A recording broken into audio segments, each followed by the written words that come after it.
delivery team.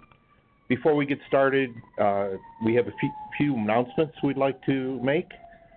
First one is left-hand corner of your screen.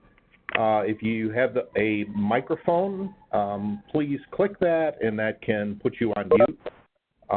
The second is that if you have any questions during the webinar, you can click on the chat bubble at the bottom of the page and submit your questions.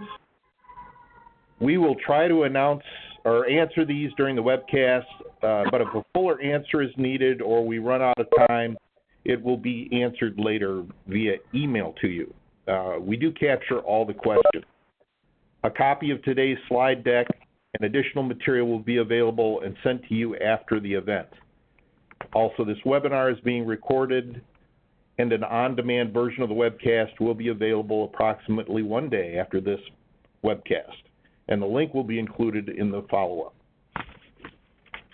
Our agenda today will include some introductions, 5 floor stripping keys to success, 5 finishing keys to success, ABM's floor care formularies, training and support reference material, and questions. Our presenters today, representing Diversey, will be Patrick Moody, Key Accounts Director, Van Walter, Training and Applications, Daniel Helwig, Director of Training for North America. And with that, I'd like to turn it over to Van.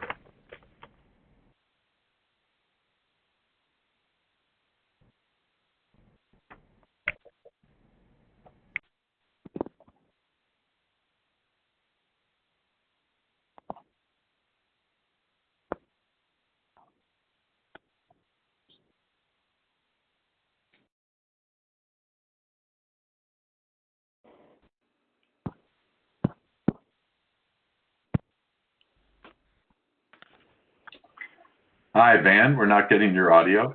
Are you there?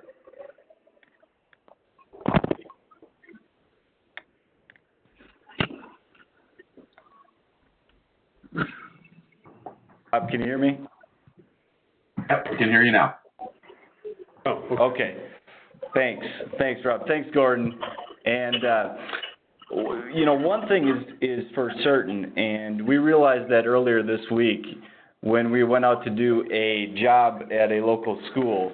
And before we could do the test that we were going to implement, we had to strip out the floor. And the stripping job is getting pushed back more and more, as you all know, each year. Sometimes it goes 2, maybe even 3 years before the stripping job takes place. And with that being said, that makes it much more difficult to do the job. And so we want to give you some keys to success that will help make sure you're doing that job the right way and doing it the first time, so it helps you save time and money and effort. So the 5 key things that we're going to cover here regarding floor stripping are going to be success always starts with safety. So we're going to give you some key tips and reminders as far as safety is concerned. Dilution accuracy, we're going to discuss a little bit and why that's important when you're stripping floors. Controlling the stripping solution. Number 4, using the right floor stripper for the job. And number 5, being patient and agitating with the right tool, brush or pad. So first of all, you know, we always want to discuss safety, and safety is very important to you and your organization as it is to ours. And you can always refer to your SDS, the safety data sheet, to give you information on the chemical you are working with. Anytime you're doing a floor stripping job, it's always a good idea to wear gloves and goggles. And particularly what is required will be found on the SDS, and that can be found in section number 8. And then it will tell you a little bit about the hazardous nature, if it is a hazardous chemical or not. So here it shows you section 8, and it shows you exposure controls, personal protection equipment. The other key thing that's kind of interesting to note is that on the SDS now, it lists out an undiluted product section and then also a diluted product section. So in case you may not have been aware, but some products that come in dilution control, you may not have contact or exposure to the the undiluted product and only the diluted product.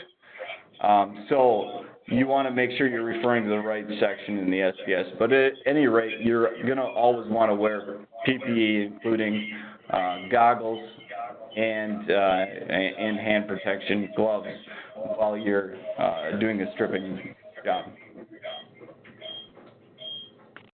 One other key safety tip is always block off the area that you're going to be working in, and to place your wet floor signs and make sure they stay down until the floor is completely dry. And that'll help eliminate people from, or help at least reduce people from coming into that area and stepping on a potentially very slippery floor.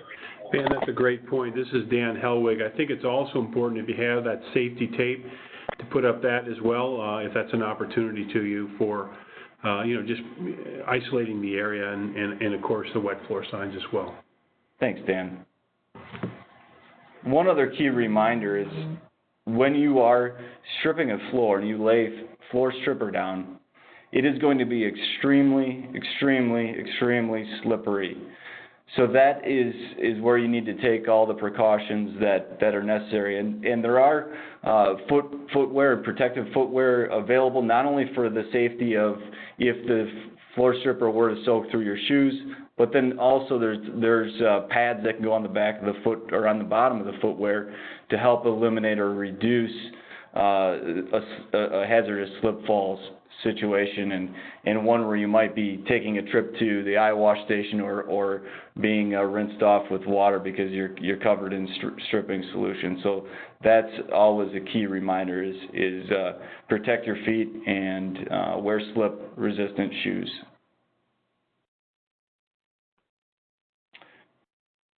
So the second key tip is dilution accuracy and why it matters.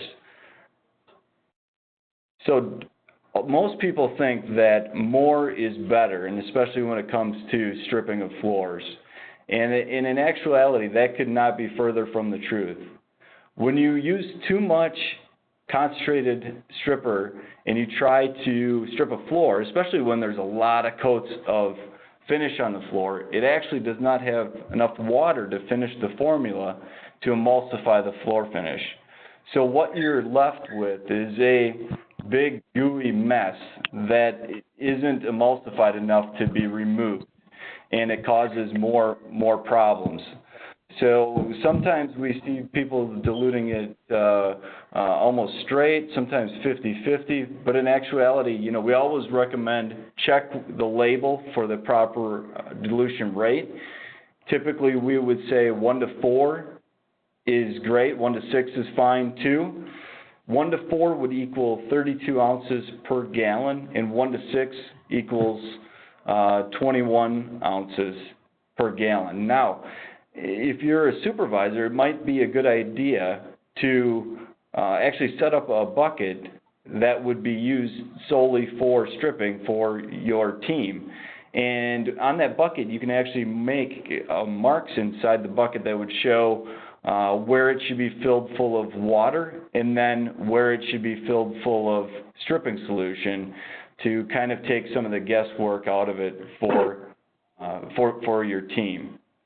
Dan, that's a great point. This is Dan again. And when you look at a mop bucket, if you look at the side of the bucket, typically you'll also see some graduations there, either in liters or in ounces. But in the front of the most buckets that I've seen, it's marked every 2 gallons. So you can easily calibrate that bucket to make sure you're hitting it right on. And what you said, Van, could not be more important in terms of getting the dilution rate correct.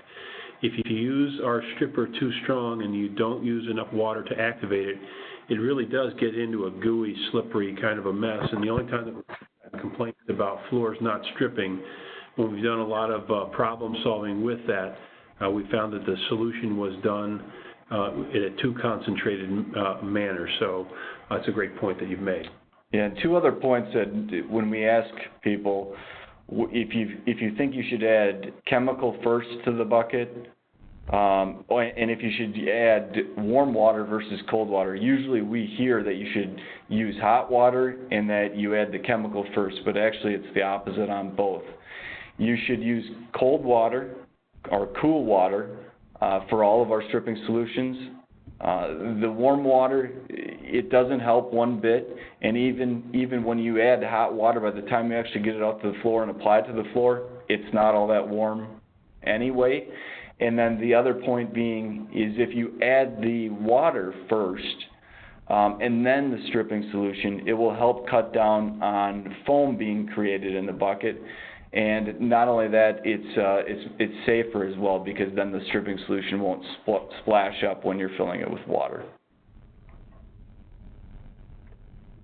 Or you can cut out all the guesswork, and we do have some products, ProStrip SE, which comes in dilution control. So that's just a matter of hooking it up to a dispensing system, pressing the button, and the product's going to come out at the right dilution rate, and it's going to be a safer application as well as far as dilution.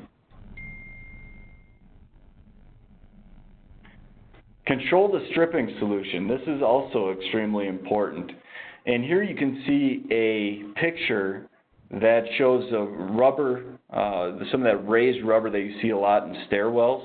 And on the right-hand side, you'll see a door. And what had happened here is the stripping solution had run underneath the door from a job that was being done in the other room, and it has discolored and actually ruined that rubber floor in that area. So you need to be mindful of what's going on in surrounding rooms and where that stripping solution could go. There's a product that we sell called Zorba, and you can put some of this to kind of go underneath doorways or to just simply block areas that you don't want the stripping solution to get on. This product will absorb the liquid and help prevent that from happening. Using the right floor stripper for the job. This is also extremely important. Before you start the stripping job, you need to understand exactly what substrate, what flooring surface you are dealing with. Once you understand what that flooring surface is, then you can make the right product recommendation or selection to use on that floor.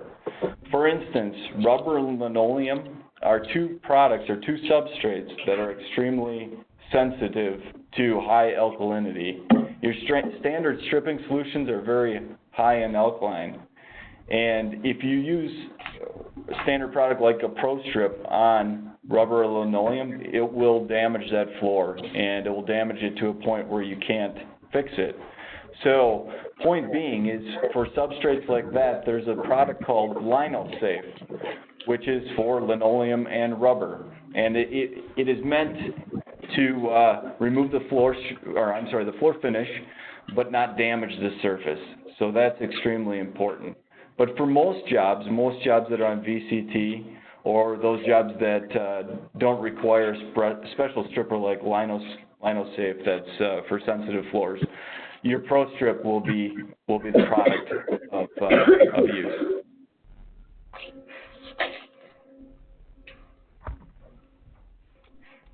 Pay attention to kick plates, baseboards, corners, and edges. PowerFoam Bravo is an aerosol baseboard stripper. So it comes in an aerosol can, and that's great because it clings to surfaces, and especially baseboards, and it'll help remove that finish that's been splashed up on the baseboards. A couple key things to remember when using a product like this is it does need to be thoroughly rinsed, and you do not want to let it dry on the surface. So apply it, leave it sit for 5-7 minutes, agitate it with a doodle bug pad, and then thoroughly rinse it. This product is also good for, at the end of a strip job, if you look at the floor and you have shiny spots that are smaller in size where it doesn't need to be totally restripped, you can spot strip with this product as well. And the fifth key tip for success for floor stripping: be patient and agitate with the right tool. I would say this would be the second the second thing that is probably missed the most next to the proper dilution of the floor stripper. And that's just being patient and allowing the appropriate dwell time on the floor. For whatever reason, when you put down that floor stripper, it seems like time goes by faster than it actually does.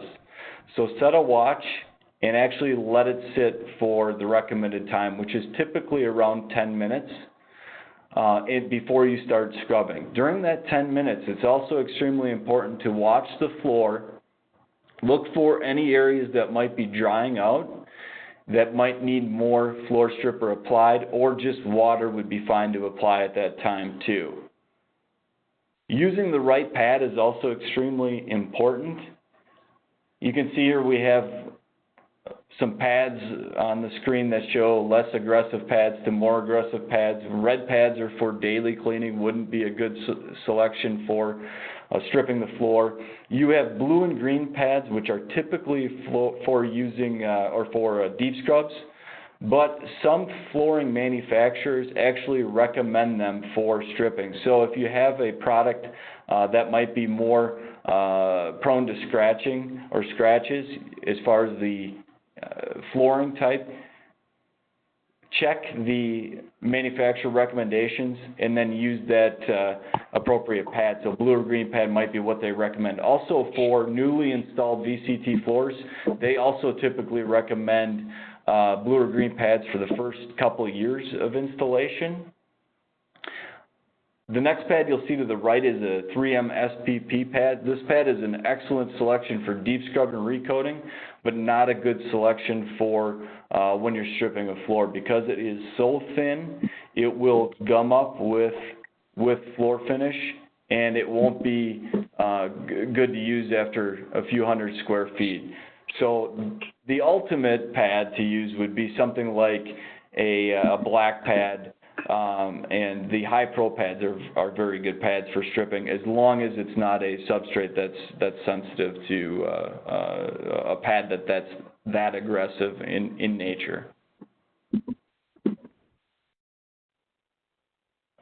So when does scrub and recoat versus strip? So when, you know, there isn't a hard and fast rule on this, but typically when you get to a point in your program and you can no longer remove the yellowing or the scratches by using a more aggressive cleaner like GP Forward and a blue or green pad or the SPP pad, and it's not getting all of that surface dirt out of the finish, there's so much embedded in that, then it's probably time to strip it out and remove it all and take it all the way down to the bare substrate. With that being said, I'm going to turn it over to Dan, and Dan is going to cover floor finishing, some key tips for success. Thanks, Dan. I really appreciate that. So this is Dan Helwig, and it's wonderful to hear information about stripping floors. One key takeaway that I've learned over many, many years is one thing that I think that's important to contribute and add to the teams when I'm working with them on a regular basis. And that is one of the rules that I always have is walk where you scrub. So if you need to get into a floor area, you know, when you put stripper down, the floor gets, it's starting to emulsify the floor finish. So if you scrub into the room and agitate an area, you have a much more predictable walking surface. The other thing too, Van, that you captured, and I thought it was a great point, was that when you apply the stripper and you allow it to sit for a while, what is actually occurring is that stripper is actually penetrating into the floor finish or the floor film. As that floor film remains there, it's going to continue to absorb that stripper, and it appears that it's drying out. At that point in time, it's really calling or asking for more solution, and so when you add additional solution to those areas that appear to be drying out, that'll allow the stripper to complete its work in terms of stripping that floor in particular. So the floor finishing, as we move now to floor finishing and the 5 keys success, you want to start with a clean, well-rinsed floor.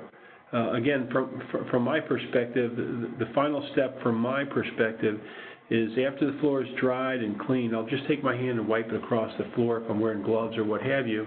If I have the chalky residue on my fingertips, then I'll make sure that I rinse the floor again. The other thing that'll tell me also about a well-rinsed floor is to take a look at my rinse bucket. You know, so many times we're out there and we want to save time, but if you look into the rinse water and you can't really see the bottom of the bucket, it may be time to change your mop water. So that's a pretty good situation. Next, and Van caught it as well, and that is you're using a separate stripping bucket and stripping mop to strip the floor. Generally, we like to have those isolated for that particular reason and use a separate mop and bucket for applying finish if you're using the mop and buckets. The other thing, too, is a lot of people now are using flat mops, and those work wonderfully, particularly in flat areas where there isn't a grouted area. Seems to me that mops work better in areas where there's grout because it goes in and dishes out the finish rather than a flat mop that kind of rolls over that edge and deposits more finish down in the grout. So that's another situation. The third point that we see here on the screen is fix mistakes as fast as you can, or just leave it. So if I can see it within the first few minutes, I'll go ahead and fix what I call a holiday or a miss spot, and that's an easy fix at that point in time. But if you wait too long, the finish starts to set up, and if you go in and try to fix it, you'll get streaking on the floor.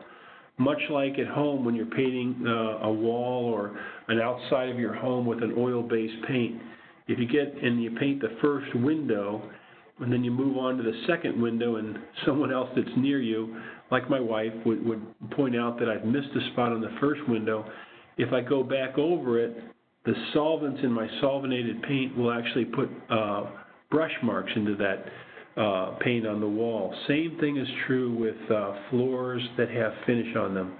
If you wait over a couple minutes, just leave it and catch it on the next coat. Also respect floor dry times. We're coming up into the summer, but again, dry to the eye plus 20 minutes is a great rule of thumb. And in some cases, like in the summer in Houston when it's 99 degrees out and 98% humidity, water takes a very, very long time. And if water takes a long time, then floor finish is going to take a long time. If you're in Arizona, you want to make sure you put full coats down because there the coats dry fairly quickly. So respect those finish dry times. And then we'll talk about burnishing myths and best practices. If you'd go ahead and change the slide, Van, that would be great. So start with a clean, well-rinsed floor. Again, take the time to rinse. Make sure the floor is clear and ready to go. And again, as we said just a moment ago, make sure you wipe that floor with a gloved hand to see if there's any chalky residue. If there is, then go ahead and rinse it again. From my perspective and or our company's perspective, rinsing is very, very important. We do have people that do kind of crazy things from our perspective as far as putting neutral cleaner in there, thinking that that's going to neutralize the floor. That really doesn't do anything at all.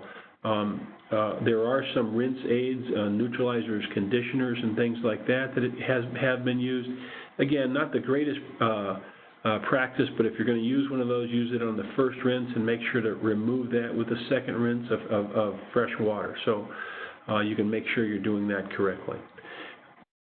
Yeah, and Dan, just to jump in here for a second, if you look at the picture on the right-hand side of the screen, that just shows kind of floor finish separation, and that's something that could occur when you don't rinse the floor properly. The finish won't level properly, and the appearance is poor. Super. Thank you, Van. And ABM prefers microfiber or flat mops, and we actually prefer the same. A flat mop just seems to do a wonderful job of coating those floors. The other thing that seems to be a huge advantage is if you're using a flat mop and some of the systems that are used out there, you've got a system that's not exposed to the air, so we find that you actually get better leveling as you're using some kind of a contained system because the mop doesn't have to sit there and let all the volatile organic compounds out, which are critical to drying. But you'll find that if you use those systems, it's much preferred. And if you're using a string mop, it should only be a nylon finish mops. Most of those these days are I call them a candy cane mop. So they're white and blue. A pure rayon mop, finish mops would be critical. If you use a cotton mop, you're going to have cotton fibers in the finish, and it can be easily seen in the floor later. So make sure that you're using a nylon finish mop. But again, our best practices are using a flat mop because it provides the absolute best results. Contaminated mops and buckets give you bad results. You know, if you spend a whole lot of time rinsing the floor and then you use a crummy mop bucket or some applicator that hasn't been cleaned out, you're going to have some cross-contamination, and in some cases you're going to mix whatever's in that bucket, whatever it is, with the floor finish, and you're going to have a film that doesn't level appropriately. So again, use clean equipment, rinse them at the end of the job, and hang them out to dry. Other string mops, cotton, rayon, etc., have to be laundered after each use. ABM does not advocate using cotton rayon mops. So again, stay with the flat mops. You'll be squared away as far as that's concerned. So enough said there. Here's a visual that helps you identify areas that you've missed. Again, this area can be called a miss by some people that have been around not very long. We've also heard them called holidays in many instances. But in this case, if you haven't gone too far, you can go ahead and recoat those areas if it hasn't been too long. So you can just go back, fix that, and go on. But if you see that after you're all the way down to the end of a hallway or halfway through the job, just pick it up on the next coat. Again, a great visual here to communicate to the colleagues that work with you. Respect finish times. What we've seen is, in a lot of cases, if you put your hand down, and I'm from Southern Ohio, but originally in Southern Ohio, the rule for me was when I first started, you know, put your hand down on the floor and pick it up. If it doesn't drip, then go to the second step. But from my perspective, actually, you put your hand on the floor and you go count to 10. 1, 2, 3, 4, 5, 6, 7, 8, 9, 10. You pick it up, and if you see a halo, it's not time to dry. Also, shorter times for even 3 seconds can work too, but you'll feel a stickiness on the floor, and if you see a halo, just give it more time, get off that floor, and don't coat it. If you do start coating a floor that is not dried enough to be recoated, you'll also feel those flat mops pull. Normally you get kind of pulling in the first coat, but the second, third, fourth, and multiple coats should really slide or glide on the floor. If they aren't sliding after that first coat, you should get off that floor and come back to it a little bit later, let it have time to dry. This is a critical piece as well. A lot of people want to put additional coats down on the floor, but in fact, no more than 3 to 4 coats per day. So that would be the most that we would do in any day, and then wait till the next day to coat again. So again, a good rule of thumb is no more than 3 to 4 coats in a day, and give it 40 minutes between coats. So Dan, it's Van. Just could you explain what we see going on in this picture on the right?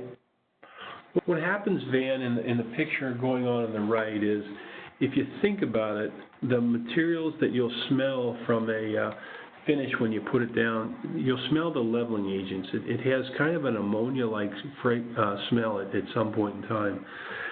But what happens is, as that film is drying, it's drying from the inside out. So although the floor appears to be dried, it's not quite cured.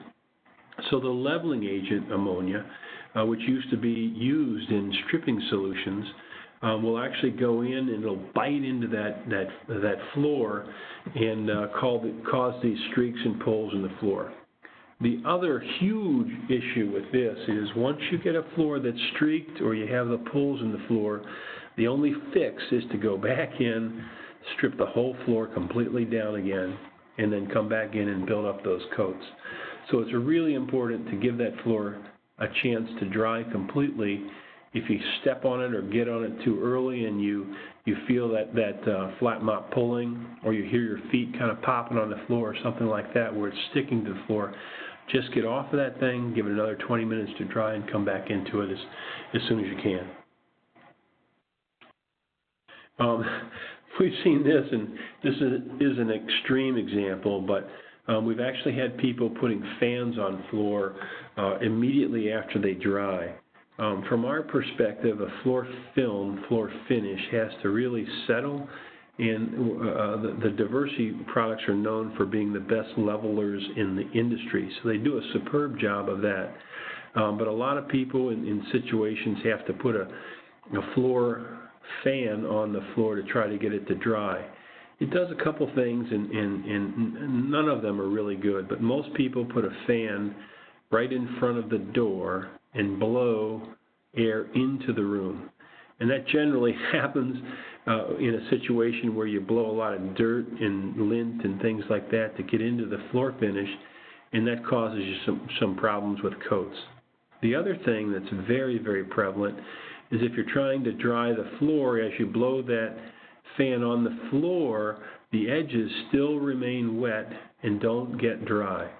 So in the best practices, what we've seen is, number one, don't use a fan if you can get away without it. But if you have to use a fan, give the floor maybe 10 minutes or so to settle, put the fan up on a chair or up high, and blow the air out of the room rather than into the room, so that you take the air out of that room and allow the floor to dry that way.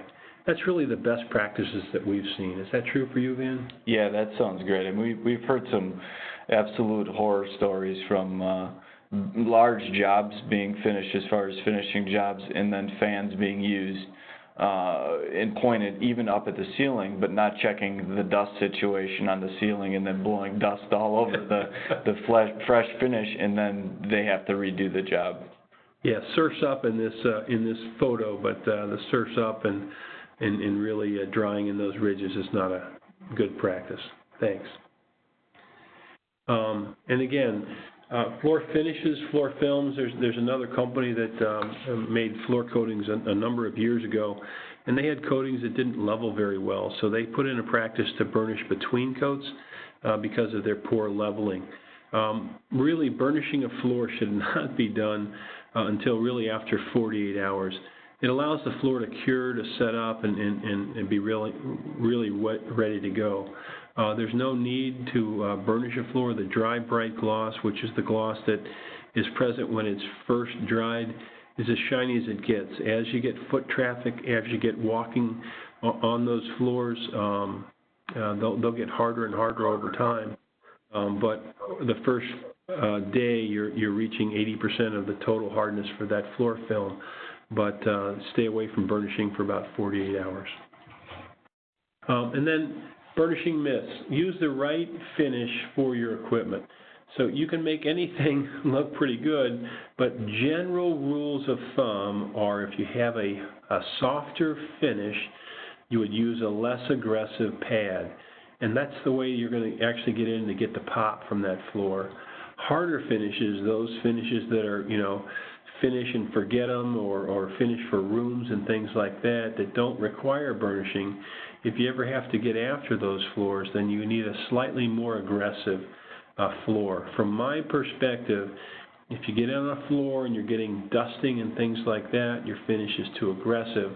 And on the other side of that same of that coin is, if you go in and you burnish like crazy, but black marks aren't coming out and scuffs aren't coming out, then you have a pad that's a little bit too soft for that operation. So the key for me is to burnish with a pad that increases the gloss, but also can remove some of those black marks and things like that. We laugh and smile because we run a heat gun in many cases here, but we've run a heat gun after a 16 horsepower burnisher that was a 27-inch, and a lot of people say we're going to heat the floor and liquefy it, but if you ever did that, the melt temperature for the tile is lower than the melt temperature of a finish. So we've actually done some testing and found that you only get a 4-degree increase in temperature with burnishing. So it's a myth that you heat a floor, but the truth is, when you're burnishing, you mildly abrade the floor and fill in some of those low spots. And you can tell that easily by looking at the pad, because the pad's got dust in it, and dust is present by the abrasion of that particular film. Thanks, Van. Yeah, Dan, and just one more comment on the heat versus sanding process. The one time you will create a lot of heat and potentially some burn marks in the floor is when you stop with the burnisher and it's still rotating at a very high speed. If you stop and you sit in one place, you're going to cause some issues, and you could cause some black burn marks in the finish. So if the pad's down and your burnisher's going, keep it moving. Great point. Great point. When to use a pre-burnished product? Use on floors maintained with ultra-high-speed buffing equipment. Also, periodically to repair scratches and bring back some of the gloss. But most of the products here use a little bit of polymer in them, so they aren't going to totally repair horrible floors. But if you want to keep them and pop them back a little bit, using a product like the one on the right, Revive, is a great way to do that. ABM prefers using these with a mop and a bucket. So mix those up in a mop and bucket, put them down, let them dry at 2 ounces per gallon of cool water, let them dry completely, and then you can pop the gloss if you have the administrators that are coming in on a specific day. You don't have time to top scrub and recoat the floor, or if you have visitors that are coming in and you just need that spit shine at some point in time, you can use that very effectively as a product to help you when you need it. And I think we're going to turn it over to Gordon right now, who's going to give us a summary of the ABM education products and the formulary for same. Gordon, it's over to you. Thanks, Dan and Van. Yes, we have a shared website, ABM and Diversity. It's a Google website. And on there are resources. It's not just education formulary, but there are formularies of the products we've selected from Diversity for all of our businesses. They are also, many of them, a part of our ABM Green Care program, and we want to make sure that we are as sustainable as possible in our cleaning practices, so those are identified on there. There are also multiple resources that we have on there that are preferred by ABM, and they can be used as training guides. They can also be used attached to our custodians' carts, closets, so that we can use them as resources.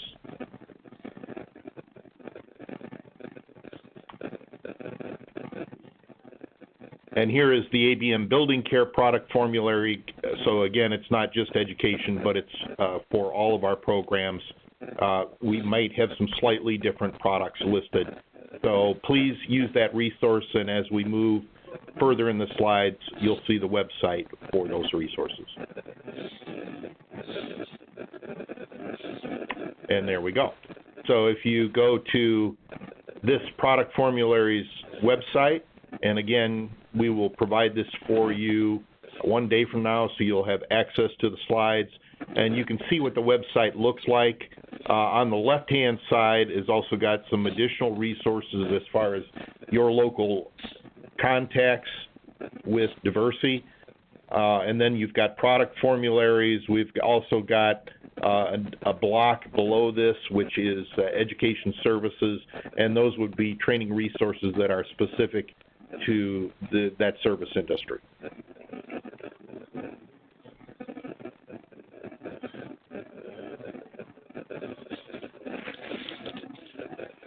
Remember that Diversity is here to support you, so don't feel that you are out there alone. Certainly, we have some very experienced managers, resources as part of the service delivery team, but we also can lean on Diversity to help us with our support, especially during startups. One of our goals within ABM is to make sure that we're using as many dispensing systems as possible, making sure that provides greater safety for our staff, our team members. It was a great idea in regards to this ProStrip SC using the RTD proportioning system for the stripper. Certainly that way, anytime we can take the measuring out of our custodians' hands, it's a great idea. Make sure we're using the right product and for the right use. If you've got hard floor or carpet care challenges, One of the things that Diversity provides to us is a great resource when it comes to understanding flooring and carpeting substrates. Today's environment, it is key as new luxury vinyl tiles are coming out. They're changing flooring materials with urethane surfaces. Some of them are not intended to be coated, so we need to make sure when our customer provides new flooring materials that we understand our floors, make sure that we understand our substrates so that we can do the job properly. We've also got resources for troubleshooting, and then certainly we can get Diversity on site to train the trainers and make some recommended improvements.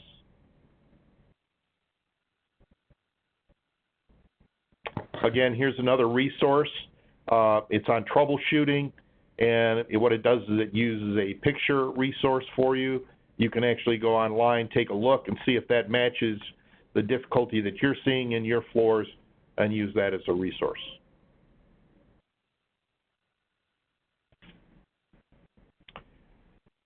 Here are some of the manuals and resources that we have online on that shared site. We have floor care manuals, procedure cards. Please go in, access those, look at those, share them with your staff. Again, they can be used as training materials. Thanks, Gordon. And this slide just reiterates what contacts you have within Diversity. So when you're in your ABM site that was referred to earlier, there's a button there that says Diversity Care or Diversity Contacts, and then it will pull up a nice map, and it's sectioned out by region. So if you click on your area, it'll give you your local representative and their contact information and cell phone number. So please, by all means, reach out to those individuals for support and help and recommendations. They're there to help you. Gordon, this is Dan Helwig. A quick question that's come in from Tim, and maybe you could go back to your formulary question here, but it relates to floor finish. And it asks really, what floor finish does ABM recommend? Maybe, Van, you can go up a little bit back to the slide for the formulary, if you can page up. One more. There you go. So this is the formulary page. Depending on where you are and what application you have, we have actually showing 4 products there. High mileage is really for floors that need a little higher gloss and give the highest shine as far as any company that would be burnishing. Amplify, very, very durable, but also has a high level of gloss. Vectra is that product for floors that are really a finish and forget it kind of a situation, maybe classrooms or things like that. And Carefree Matte is for those areas where you need a low or less gloss than in other areas. In some cases, we encounter facilities that want low gloss, and they still require protection of the floor, so Carefree Matte is that particular product. So Van, thanks for moving there forward. We've also got another question maybe for you, Van, and it asks, is it recommended to use a floor neutralizer after stripping? Oh, that's a great question, and one that comes up very, very frequently. And typically we say it's not absolutely necessary. Floor neutralizers are meant to help obviously do just that, neutralize high pH to bring it back down closer to neutral prior to applying the floor finish. But in some regards, you could actually go too far and maybe make it a little too acidic. So in general, we typically recommend just rinsing, and maybe even if you rinse once and you rub your hand on the floor and you're still getting some chalky residue on the floor, just rinse it again.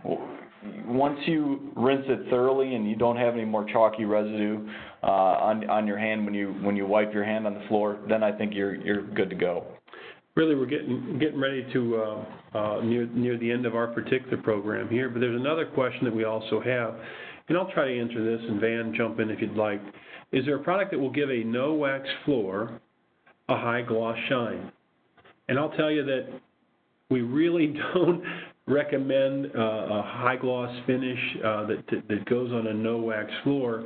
Again, the look of the company that has installed that and the choice of the facility for a no wax look is really one of those that would require the Revive product to give you some additional gloss and some additional protection, but it's really not meant to be a high gloss situation.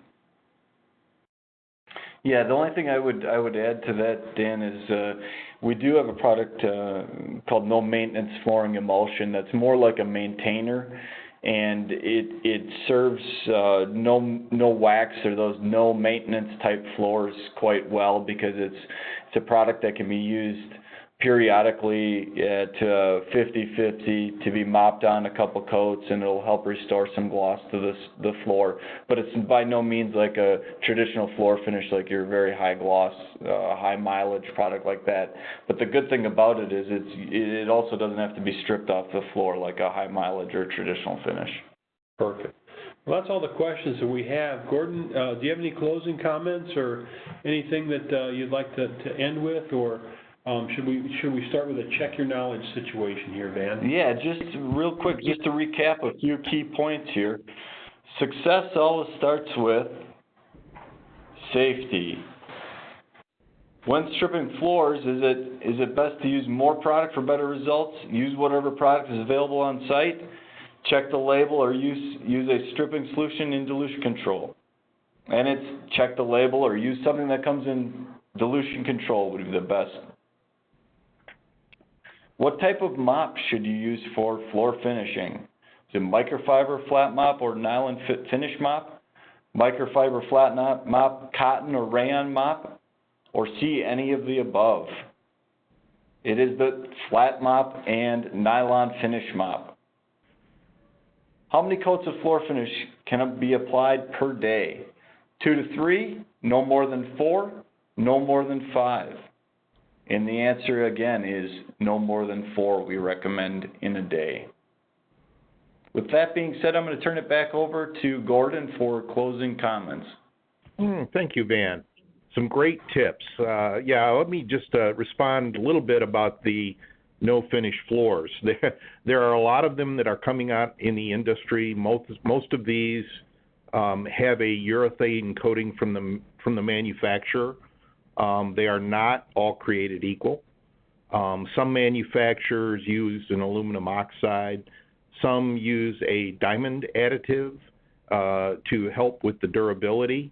But please discuss those with your customers, and also pull the maintenance manual on it. If it tells you that it is a no finish floor, what it means is that if you start finishing it, you're going to void the warranty. So please discuss this with your customer. If they're not happy with the gloss, they need to understand the impact of starting to finish and strip that floor. So make sure you discuss that with your customer, as they spend a lot of money on those no maintenance floors. And if they're not happy with the outcomes, then we can talk about different options that we can use to maintain those floors. And with that, I want to thank you for the time that you spent with us. We've still got 12 minutes to go. I want you to know that we will be coming out with additional webinars for learning. We will cover carpet care. We will cover other subject matters for cleaning with the use of diversity chemicals. And we thank you for spending your time with us, and we hope that this has been a good investment of your time for today. Thank you.